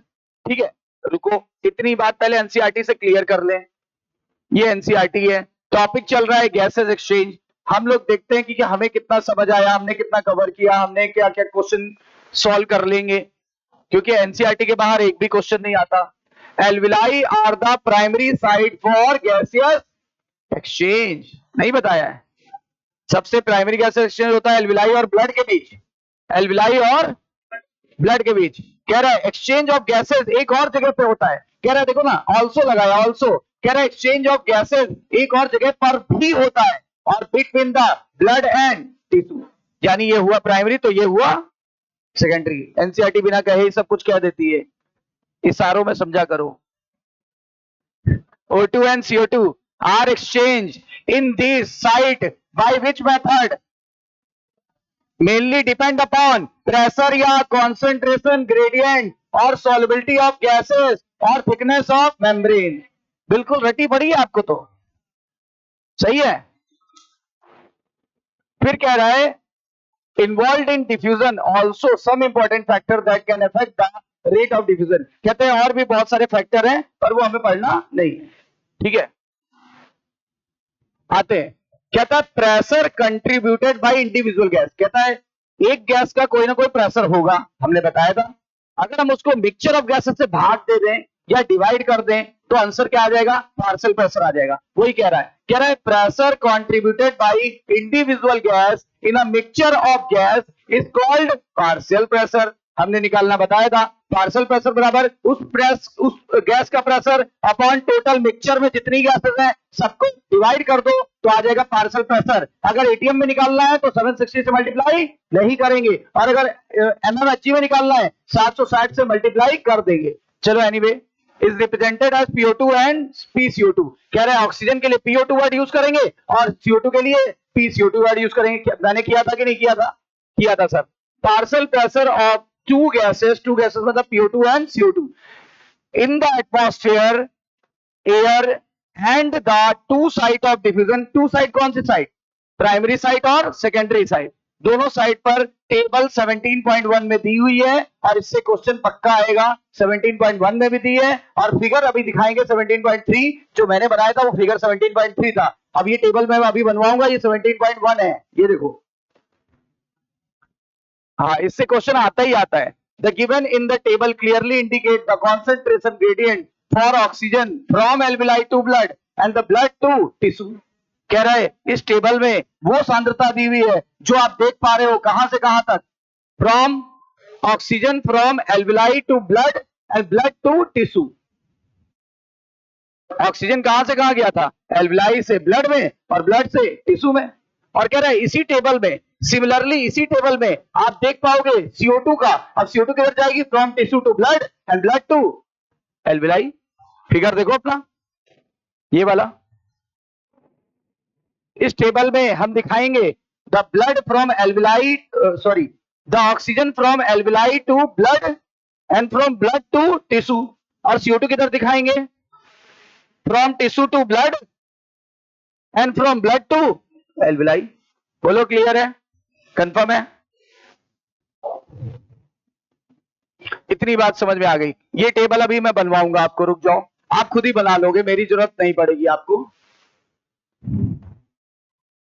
ये फिगर अभी अपन ने पढ़ा है, बोलो सही है, यही पढ़ा है ना। यहां से एटमॉस्फेयर से एयर आई, एटमॉस्फेयर से एयर आई और आने के बाद, एटमॉस्फेयर से एयर आने के बाद कहां पे आई, एल्विलाई में।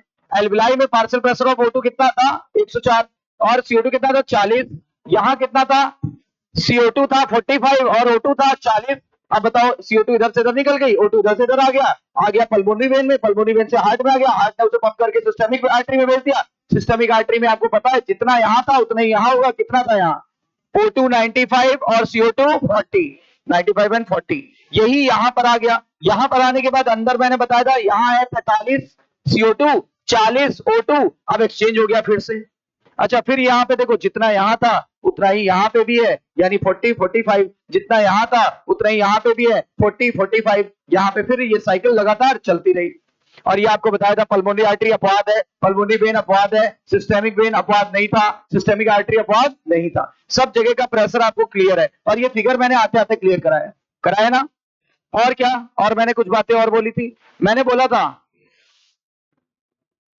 ये कह रहा है CO2 उल्टी दिशा में जाएगा, अपनी बात कंटिन्यू कर रहा है। अरे O2 जिधर से आया CO2 उसके उल्टी दिशा में जाएगा कि सीधी दिशा में, उल्टी दिशा में जाएगा। किधर से किधर जाएगा, CO2 जाएगा, CO2 की डायरेक्शन क्या होगी, टिश्यू से ब्लड और ब्लड से एल्विलाई। अभी तो बताया है किसकी सॉल्युबिलिटी ज्यादा है, कितनी ज्यादा है, किसकी तुलना से ज्यादा है, तो किसका डिफ्यूजन रेट फास्ट होगा, ठीक है ना, वो अपने मेम्ब्रेन से बहुत तेजी से डिफ्यूज हो जाएगा, किसकी तुलना में, O2 की तुलना में, समझे। चलो एनीवे मैं पहले इतनी बात पढ़ा लूं फिर आगे की बात दिखाता हूं, यहां तक सबको क्लियर है। चलो अब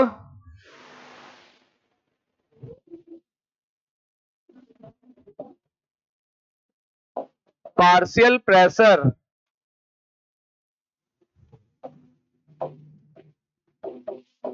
पार्शियल प्रेशर में डिफरेंस के कारण, पार्शियल प्रेशर में डिफरेंस के कारण ही गैसेस का ट्रांसपोर्ट होता है, डिफरेंस के कारण ही गैसेस एक्सचेंज व ट्रांसपोर्ट, दोनों घटनाएं एक ही से होती हैं, गैसेस एक्सचेंज व ट्रांसपोर्ट होता है।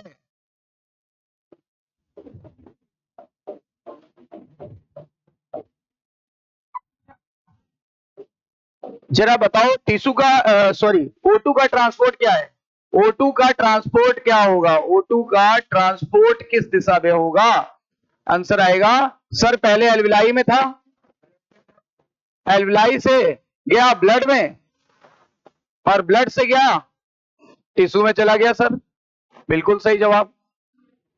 CO2 का किधर होगा, CO2 का ट्रांसपोर्ट सर उल्टी दिशा में होगा, यानी फ्रॉम टिश्यू टू ब्लड और ब्लड टू एल्विलाई में होगा। अभी हमने देखा tissue to blood and blood to alveoli.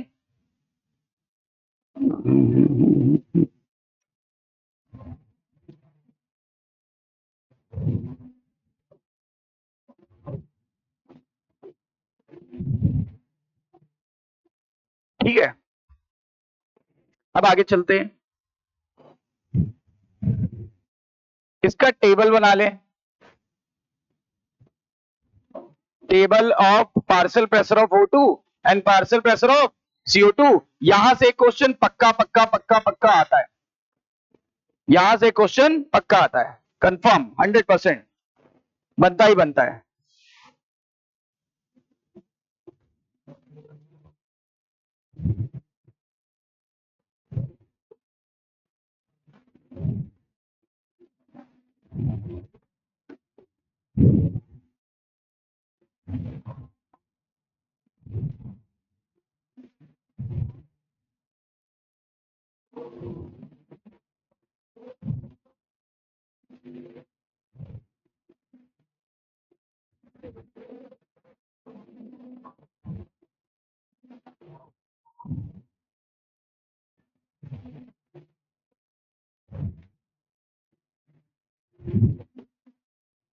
रुकना, एटमॉस्फेयर, एल्विलाई, डीऑक्सीनेटेड, ऑक्सीनेटेड और टिश्यू, ठीक है।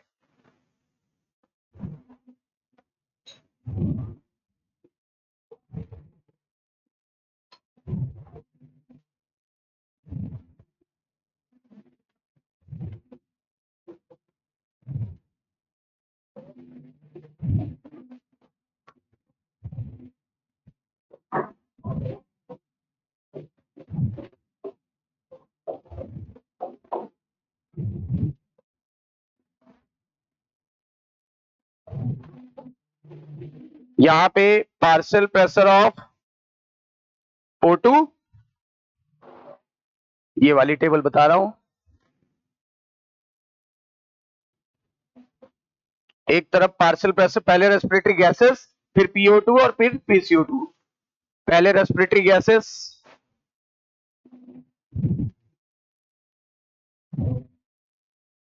रेस्पिरेटरी गैसेस कौन सी है? तो दो ही तो गैसेस है, एक कौन सी थी?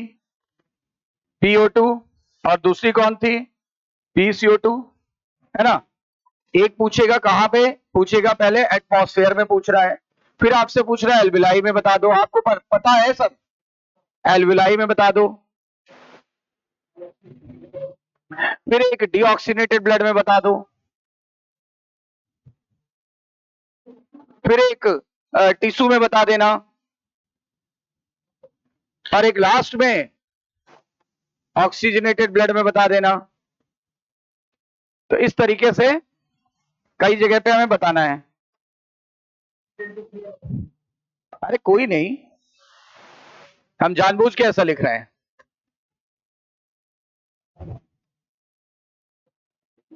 अब देखो, अब आप लोग बताओ यहाँ पे एटमॉस्फेयर में कितना था? 159 सब mmHg में है, और ये था 0.3, पता है हमें, याद है। अच्छा एल्विलाई में बताओ 104 और 40, यहां बताओ 40 40 और 45, बताओ सही है। अच्छा यहां बताओ टिश्यू में सेम सेम, तभी मैंने अगल बगल रखा है, तभी मैंने अगल बगल रखा है मेरे भाई। और यहां पे 95 और 40, देखो टेबल याद हो गई आप सबको, टेबल याद हो गई, ये बिल्कुल एनसीईआरटी की टेबल है, हूबहू भरवा दिया मैंने, और अभी आपको रटना नहीं पड़ा क्योंकि अभी आपने देखा है।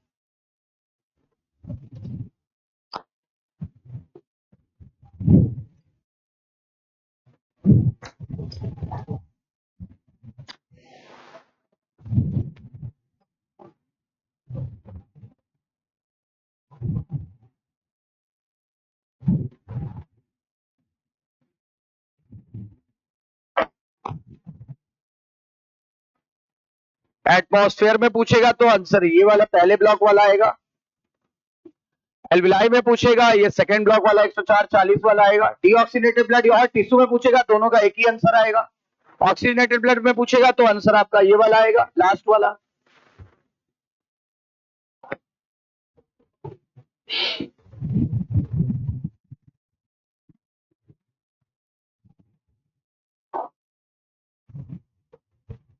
इस टेबल को थोड़ा रेलिवेंट कर देते हैं, सुनो, आप जानते हो जब तक हमको मजा नहीं आता तब तक हम काम छोड़ते नहीं है। देखो इधर देखो, काम करते नहीं, काम छोड़ते नहीं। देखो इधर देखो, एटमॉस्फेयर में कितना है? 159 और 0.3, दो जगह देख लो, एटमॉस्फेयर में कितना है? 159 और 0.3, और यहां देखो PO2 104, PCO2 40, PO2 104, PCO2 40, तेरे से नहीं पूछ रहा हूं। PO2 159, PCO2 159, PCO2 0.3, और यहां पे देखो 104 और 40, इतना पहले देख लो। 159.3, 104, 40। अब जरा और चलो पीछे से। डीऑक्सीनेटेड ब्लड में पूछा है, डीऑक्सीनेटेड ब्लड ये रहा, और टिश्यू का भी पूछा है।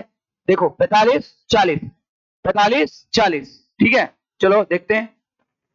45 CO2, 40 O2, 45 CO2, 40 O2। Oxygenated blood में अपन चलते हैं। ऑक्सीनेटेड ब्लड में सर 95 और 40, 95 और 40, 95 और 40, रटना नहीं है, रेलिवेंट करके पढ़ो।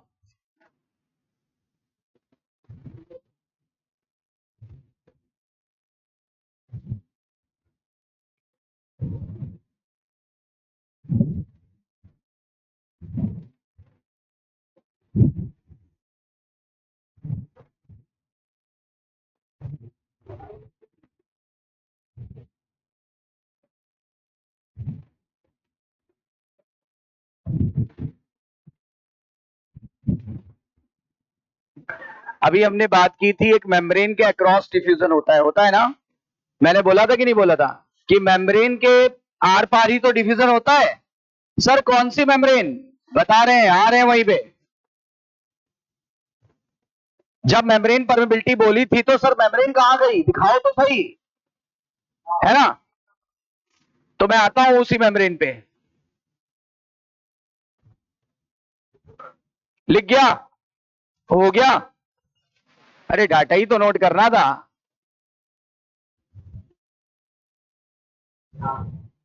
हो गया, छाप भी नहीं पाते हो ढंग से, है।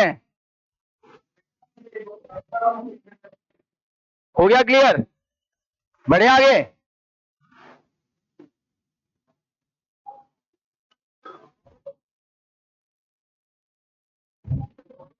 चलो अब देखो, सर आपने एक मेम्ब्रेन की बात की थी, आपने कहा था कि मेम्ब्रेन परमेबिलिटी जो है वो बड़ी मायने रखती है।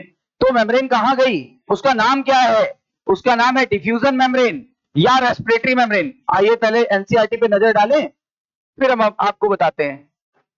ये देखो वो मेम्ब्रेन, ये मेम्ब्रेन है सर। एल्विलाई और ब्लड के बीच में जो है ना, ये मेम्ब्रेन की मैं बात कर रहा हूं। एल्विलाई की दीवार और ब्लड वेसल की दीवार की मैं मेम्ब्रेन की बात कर रहा हूं। इसी को बोलते हैं, इन तीनों को, 1 2 3, 1 2 3। एक्चुअली सेल तो दो ही है, सेल की लेयर तो दो ही है, एक एल्विलाई की दीवार, alveolar wall, one cell thick, मतलब एक सेल की बनी हुई होती है। एक से ज्यादा सेल होंगी तो मेम्ब्रेन हो जाएगी मोटी, फिर घंटा नहीं होगा डिफ्यूजन, फिर डिफ्यूजन ही नहीं होगा। बात समझो, अगर मेम्ब्रेन एक से ज्यादा सेल की मोटी बनेगी तो डिफ्यूजन का रेट स्लो हो जाएगा, और अगर स्लो हो गया मर जाएंगे अपन, सही है, एनर्जी नहीं मिलेगी। अच्छा वैसे यहां की भी देखो एक सेल थिक होगी, कैपिलरी की दीवार भी वन सेल थिक है, सही ना। लिखा नहीं है तो क्या हुआ, दिख तो रहा है ना। अच्छा दोनों के बीच में एक बेसमेंट सब्सटेंस भरा हुआ है ताकि दोनों मेम्ब्रेन चिपकी रहे, ताकि दोनों मेम्ब्रेन चिपकी रहे और अपना डिफ्यूजन आराम से होता रहे। इधर से इधर O2, इधर से इधर CO2, इधर से इधर O2, इधर से इधर CO2। कंफर्म, क्लियर है ना। तो इसी मेम्ब्रेन की मैं बात कर रहा था। इस मेम्ब्रेन को एनसीईआरटी ने क्या बोला है, जरा देखो। डिफ्यूजन मेम्ब्रेन कितनी लेयर की बनी है, 3 लेयर की बनी हुई है। इनका नाम क्या है मैं बताता हूं, पहले पहले मैं बता दूं तब मजा आएगी पढ़ने में। अपन पढ़ रहे हैं डिफ्यूजन मेम्ब्रेन, जहां पर डिफ्यूजन होने वाला है, डिफ्यूजन मेम्ब्रेन। इसी को रेस्पिरेटरी मेम्ब्रेन भी कहते हैं क्योंकि सांस लेने में मदद कर रही है, also known as respiratory membrane. इसको बोलते हैं श्वसन कला, चंद्रकला बोलना चाहिए तो श्वसन कला बोल रहा है। Diffusion membrane, respiratory membrane, diffusion membrane का दूसरा नाम। हाँ, और पता है ये काफी पतली होती है, ये होती है थिन, थिन वॉल्ड। कितनी थिन बता रहा हूं, लेस देन 1 मिलीमीटर, 1 मिलीमीटर से भी पतली होती है भाई साहब।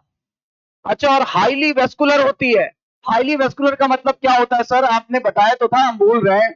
हाईली वेस्कुलर का मतलब होता है blood vessel rich, blood vessel rich होती है, ब्लड वेसल रिच।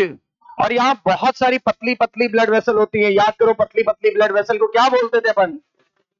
पतली पतली ब्लड वेसल्स, यानी यानी कैपिलरीज पाई जाती है, यानी कैपिलरीज।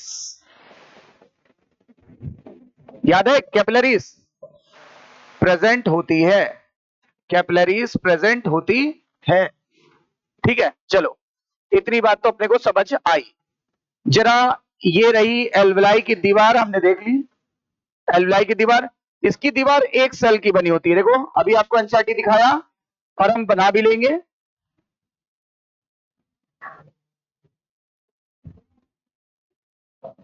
और ये उसका न्यूक्लियस है भाई साहब, ये उसका न्यूक्लियस है।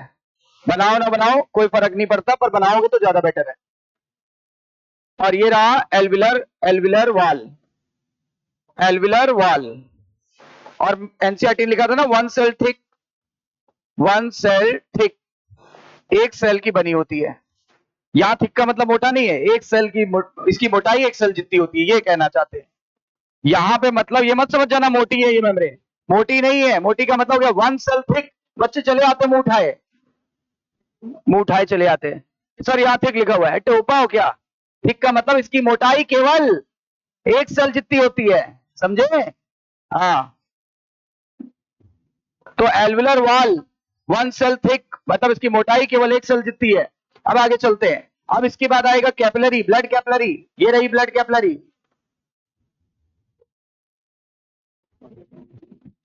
ना ना ना ना,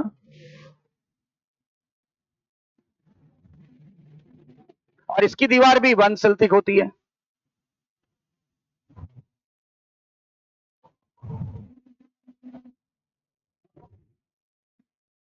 ये इसका न्यूक्लियस रहा।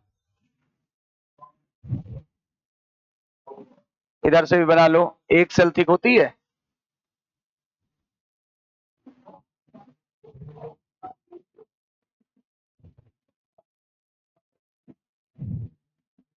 और इसके अंदर क्या बह रहा है? खून की नदियां। इसके अंदर देश का लहू बह रहा है।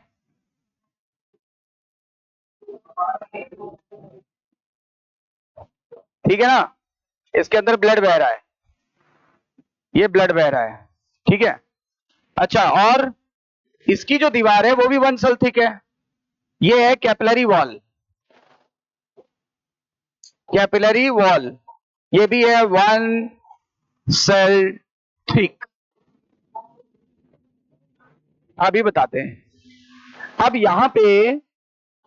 यहां पर एक सब्सटेंस भरा रहता है, यहां पर एक सब्सटेंस भरा रहता है। ठीक है ना, सब्सटेंस यहां भरा रहता है। इस सब्सटेंस का नाम क्या है? ये सब्सटेंस है बेसमेंट सब्सटेंस। क्या है ये? Basement substance.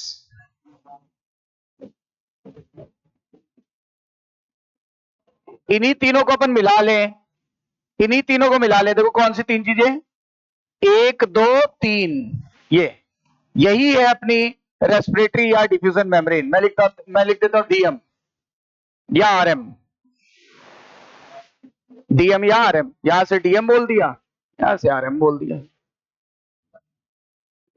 ठीक है, ये आपकी मेम्ब्रेन हो गई। यहीं पे गैसेस एक्सचेंज होता है, यहीं पर गैसेस एक्सचेंज होता है।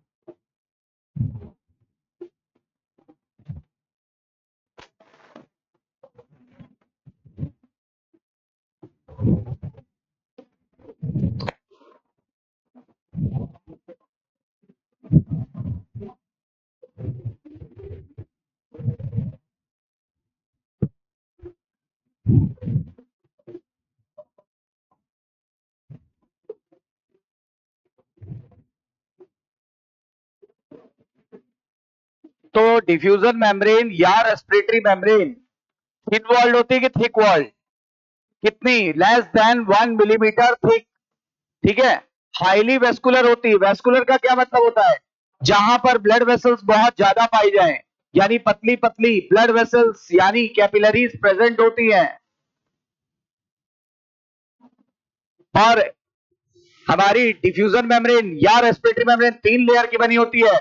पहली एल्विलर वॉल, दूसरी बेसमेंट सब्सटेंस और तीसरी कैपिलरी की दीवार।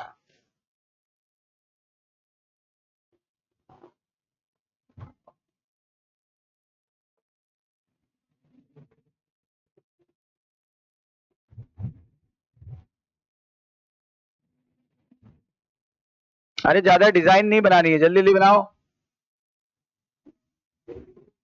कॉन्सेप्ट सीखना है, डिजाइन बनानी वहां आएगा नीट में बनाने को क्या? नहीं तो डिजाइन क्यों बना रहे हो? कौन सा अवार्ड मिल जाएगा? दादा फाल्के अवार्ड मिल जाएगा क्या?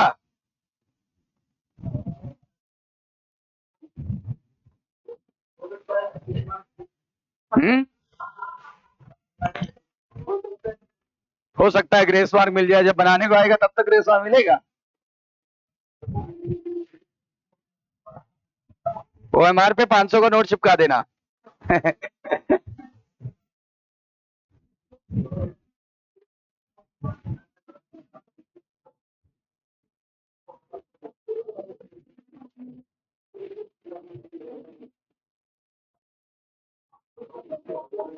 अरे मजाक कर रहा था भाई, क्या सीरियसली ले रहे हो क्या? बोलोगे सर ने कहा था, पता लगा सर को जेल हो गई। और लाइव रिकॉर्डिंग भी है।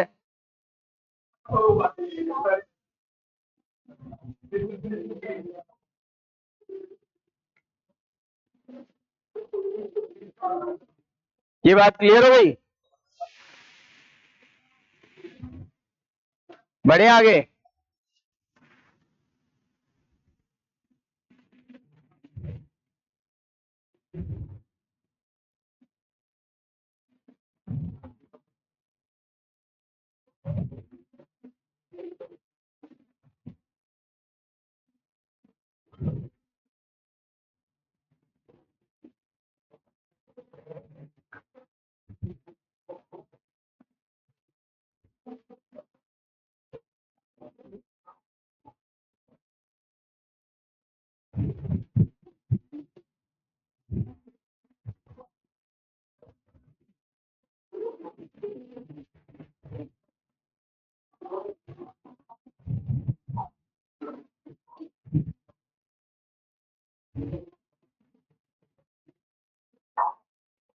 फिनिश्ड। बढ़े आगे।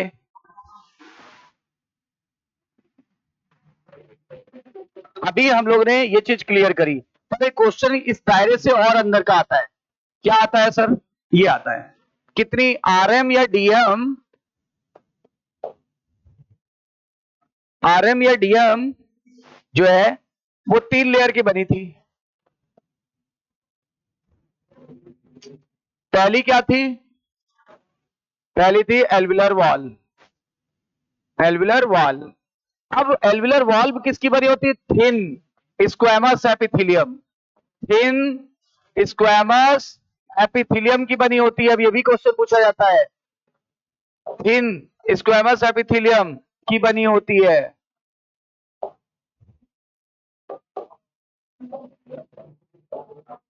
अगर किसी को थिन स्क्वैमस की हिंदी लिखनी है तो ये बोलते हैं उसको हिंदी में सल्कीय उपकला। सल्की उपकला की बनी होती है। अगर हिंदी में लिखना है तो मैं स्टार बना के यहां लिख दे रहा हूं, चाहिए तो वहां पे लिख लेना। इसका मतलब होता है सल्की एपिथेलियम, थिन सल्की एपिथेलियम। ये सनकी नहीं बोला है, सल्की। सल्क मतलब पतली पतली। दूसरी होती है बेसमेंट सब्सटेंस। बेसमेंट सब्सटेंस वही कनेक्टिव, जो कनेक्ट करता है दोनों को। फ्लूइड, फ्लूइड चिपचिपा फ्लूइड जैसा, जेल जैसा पदार्थ होता है, बेसमेंट सब्सटेंस। और third one is capillary wall. अब कैपिलरी वॉल पे भी क्वेश्चन पूछा जाता है। कैपिलरी वॉल को बोलते हैं thin squamous epithelium. Sorry endothelium, thin endothelium, capillary दीवार को बोलते हैं एंडोथीलियम। तो थिन एंडोथीलियम की बनी होती है, थिन एंडोथीलियम की बनी होती है, थिन एंडोथीलियम की बनी होती है, तो कैपिलरी वॉल की बनी होती है।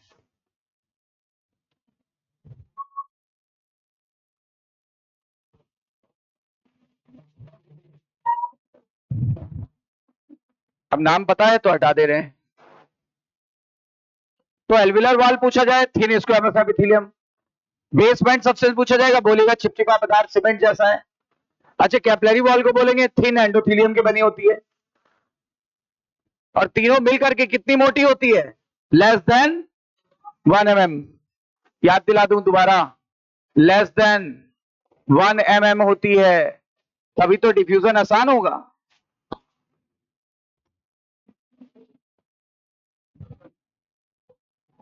इसका मतलब सभी फैक्टर्स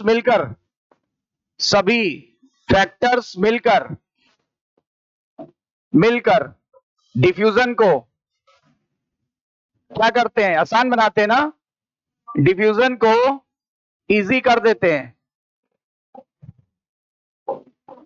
इजी कर देते हैं। इस प्रकार प्राइमरी और सेकेंडरी गैसेस एक्सचेंज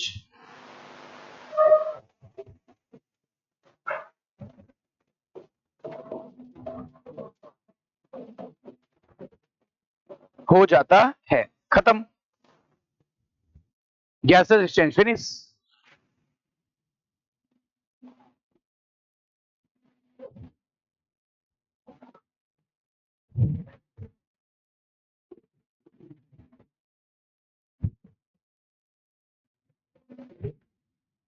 सभी फैक्टर्स मिलकर के सिंपल डिफ्यूजन को आसान बना देते हैं या डिफ्यूजन को इजी कर देते हैं।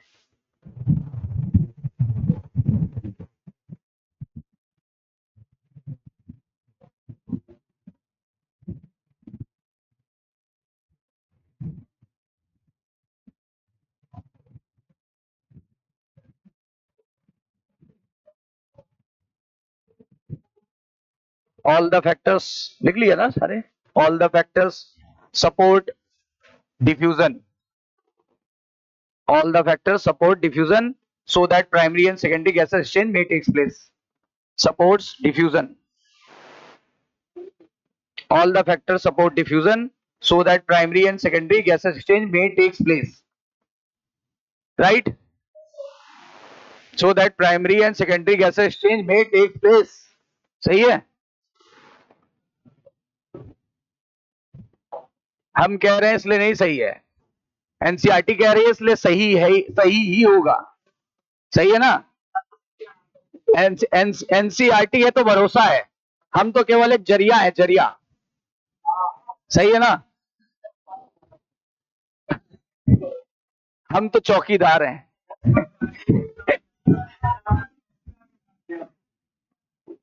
तो मैं भी चौकीदार। सही है कि नहीं? चलो आगे। अभी तो मैंने बोला था, आपकी भावनाएं मैं समझ रहा था। चलिए आगे, चलिए ये बात क्लियर हो गई, यहां तक समझ में आ गई बात।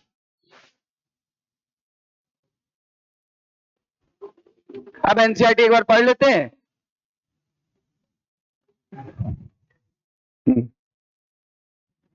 डिफ्यूजन मेम्ब्रेन 3 लेयर की बनी होती है। कितने लेयर की? तीन मेन लेयर होती है। कह रहा है फिगर 17.4 जो मैंने बनवाया उसका फिगर ही है। नेमली थिन स्क्वैमस एपिथेलियम, किसकी दीवार? एल्विलाई की दीवार। थिन स्क्वैमस एपिथेलियम एल्विलाई की दीवार। अच्छा, एंडोथीलियम ऑफ एल्विलर कैपिलरी, कह रहे हैं एंडोथीलियम किसकी दीवार को बोलते हैं? कैपिलरी को, कैपिलरी को। और दोनों के बीच में क्या था? Basement substance in between them, जो कि जेल जैसा होता है, दोनों को आपस में चिपका देता है। However, its total thickness is much less than 1 millimetre. मैंने कभी नहीं बोला 1 मिलीमीटर, मैं हमेशा लिखता आया हूं। मैंने क्या लिखा था इसके पहले भी? मैंने क्या लिखा था? लेस देन 1 मिलीमीटर, यानी काफी कम होती है। 1 मिलीमीटर नहीं, 1 मिलीमीटर से भी कम। 1 मिलीमीटर से भी कम होती है। Therefore all the factors in our body favorable for the diffusion, किसके डिफ्यूजन के लिए तो पढ़ते ही आए हैं। कह रहा O2 डिफ्यूज होकर एल्विलाई से टिश्यू तक जाएगा, पढ़ चुके हैं, और जो CO2 है वो डिफ्यूज होकर टिश्यू से एल्विलाई तक चला जाएगा, पढ़ चुके हैं सर, कुछ नया नहीं मिला, खत्म, फिगर खत्म, चार्ट खत्म, फिगर टेबल खत्म, सब कुछ खत्म। एनसीईआरटी गैसेस एक्सचेंज खत्म, एनसीईआरटी खत्म गाँव, गैसेस एक्सचेंज खत्म। कल क्या पढ़ेंगे? Transport of gases, transport of gases. रुकिए कुछ क्वेश्चन देखते हैं, कुछ क्वेश्चन मिल जाए तो और अच्छा है।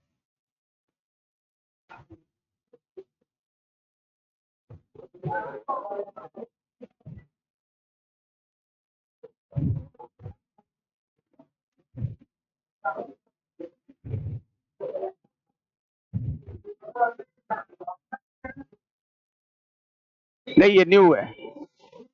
Diffusion membrane is made up of how many major layer? 3। Diffusion membrane is made up of which major layers, namely? हाँ, thin squamous epithelium of alveoli, endothelium of alveolar capillary, और basement substance in between them। Answer हो जाएगा all of above। What will be the PO2 and PCO2 in atmospheric air as compared to alveolar air? कह रहा है PO2 और PCO2 atmosphere का क्या होगा एल्विलर एयर की तुलना में, बताओ। PO2 तो ज्यादा होगा, पर PCO2 बोलो सही है ना, कंफर्म है ना? हाँ सेकंड ऑप्शन। इनकरेक्ट स्टेटमेंट, नहीं नहीं, हाँ हो जाएगा। एक क्वेश्चन ये लाइन फंसेगी, चलो अभी हम हेल्प कर देते हैं, चलो बताओ पहले। Incorrect statement in the following, diffusion membrane is made up of 3 major layer. Yes sir. Solubility of CO2 is higher than the O2 by 25 time. हाँ हो सकता है, 20 से 25 थी तो 25 तक जा सकते हैं। Breathing volume estimated by spirometer, सही है। High H+ ion concentration favour oxyhaemoglobin formation, ये अपने को नहीं पता तो ये गलत हो सकता है, ठीक है ना। अब तो ट्रांसपोर्ट के आगे और क्वेश्चन है मेरे पास।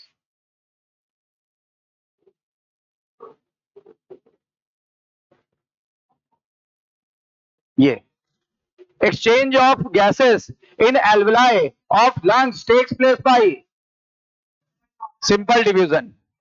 अच्छा अगर सिंपल डिवीजन ना दिया होता सर हम पैसिव ट्रांसपोर्ट करते हैं, सिंपल डिवीजन पैसिव ट्रांसपोर्ट को बोलते हैं, क्यों? क्योंकि उसमें ऊर्जा खर्च नहीं होती है, इसलिए उसको पैसिव ट्रांसपोर्ट भी कह सकते हैं। अब बताओ, ये वाला नहीं,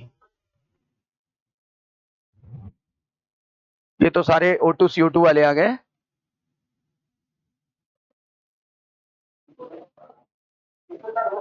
नहीं नहीं नहीं, इसके पहले एक क्वेश्चन देखा था मैंने।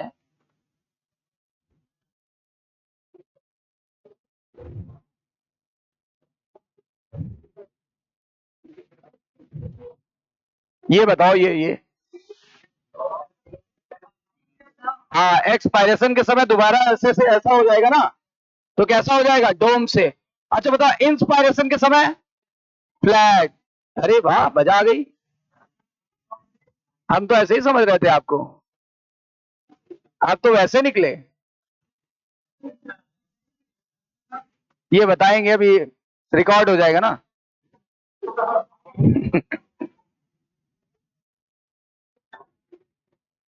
एक क्वेश्चन मैंने देखा था सुबह, अच्छा सा।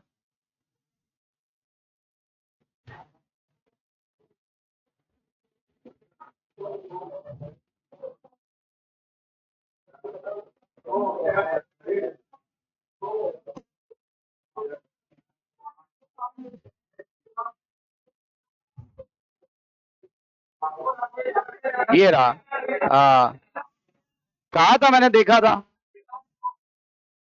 बताओ, does not affect the rate of alveolar diffusion is reactivity of gases. और अभी बताए भी तक इस टाइप का क्वेश्चन आता है, ठीक है।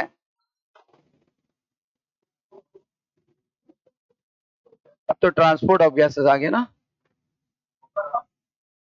हाँ ये हो जाएगा आपका। Which of the following is true for CO2 concentration? Which of the following is true for CO2 concentration? कहां ज्यादा है? More in alveolar air than in expired air. CO2 concentration alveoli में ज्यादा है एक्सपायर्ड एयर की तुलना में? बोलो। अरे इसमें थी 40 और उसमें थी 0.3, इसमें थी 40 और उसमें थी 0.3। चलो आगे देखो, मोर in expired air than in alveolar air. Expired air में CO2 ज्यादा है एल्विलर एयर से। अरे टेबल याद करो, table. More in expired air than in alveolar. Expired air कौन सी? एटमॉस्फेयर, जो बाहर निकालोगे एटमॉस्फेयर में। बोलो किसमें ज्यादा होगी? More in inspired air than in alveolar air, ये तो नहीं होगा। More in inspired air than in expired air, ये भी नहीं होगा। अब इन दोनों में बताओ। More in expired air than in alveolar air, सही है ना? कंफर्म है ना? ये बताइए, during rest the metabolic needs of the body are at the minimum. बोलते जब आराम करते हैं तो बिल्कुल मिनिमम हमको क्या चाहिए? हमारी मेटाबॉलिज्म मिनिमम होता है। Which of following is indicative of in this situation? Rate of breathing, O2 and CO2 या पल्स रेट, या ऑल ऑफ दिस? हाँ, पल्स रेट थोड़ी स्लो हो जाएगी, सांस थोड़ी थोड़ी स्लो हो जाएगी, 16 से 12 पे आ जाएगी। अभी एक्टिव कंडीशन में तो 16, जब सोएंगे तो, और कभी कभी तो पता 10 तक पहुंच जाती है, कभी कभी 10 पहुंच जाती है ना? तो ये भी हो जाएगी। O2 और O2 इनपुट कम हो जाएगा, CO2 आउटपुट भी कम हो जाएगा, पल्स रेट कम हो जाएगा, रेट ऑफ ब्रीथिंग घटेगी। आंसर हो जाएगा all of this, all of this. तो हम लोग ने एक्सचेंज के क्वेश्चन भी कर लिए। ठीक है, कल कुछ और नए वैरायटी के क्वेश्चन बनाएंगे, यहीं पे तुरंत क्लास में आपको कराएंगे। राइट, चलिए टाटा बाय बाय।